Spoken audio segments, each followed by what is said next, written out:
English premier ലീഗിൽ തുടർച്ചയായ രണ്ടാം പരാജയം ഏറ്റുവാങ്ങിയ ആഴ്സണൽ എവേ മത്സരത്തിൽ ഫുൾഹാമിനോട് ആഴ്സണൽ പരാജയപ്പെട്ടു.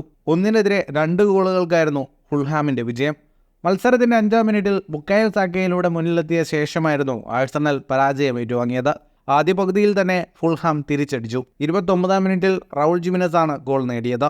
രണ്ടാം പകുതിയിൽ 59-ാം മിനിറ്റിൽ ബോബി ഫുൾഹാമിന്റെ വിജയമുറപ്പിച്ച 2ാം ഗോളും നേടി. പരാജയത്തോടെ ആഴ്സണൽ ലീഗിൽ 4ാം സ്ഥാനത്തേക്ക് വീണു. 20 കളികളിൽ നിന്ന് 40 പോയിന്റാണ് ആഴ്സണലിനുള്ളത്. 24 പോയിന്റോടെ ഫുൾഹാം 13ാം സ്ഥാനത്തെത്തി.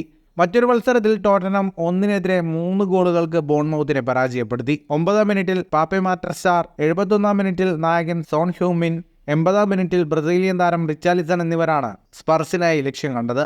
84-ാം മിനിറ്റിൽ അലക്സ് കോട്ടിന്റെ വകയായിരുന്നു ബോൺമൗത്തിന്റെ ആശ്വാസ ഗോൾ. ലീഗിൽ 20 കളികളിൽ നിന്ന് 39 പോയിന്റുമായി ടോട്ടനം 5ാം സ്ഥാനത്താണ്. 25 പോയിന്റുള്ള ബോൺമൗത്ത് 12ാം സ്ഥാനത്തും. ഫുട്ബോൾ ലോകത്തെ കൂടുതൽ വാർത്തകൾക്കും വിശേഷങ്ങൾക്കുമായി സ്പോർട്സ് കഫേ ഇപ്പോൾ തന്നെ സബ്സ്ക്രൈബ് ചെയ്യുക.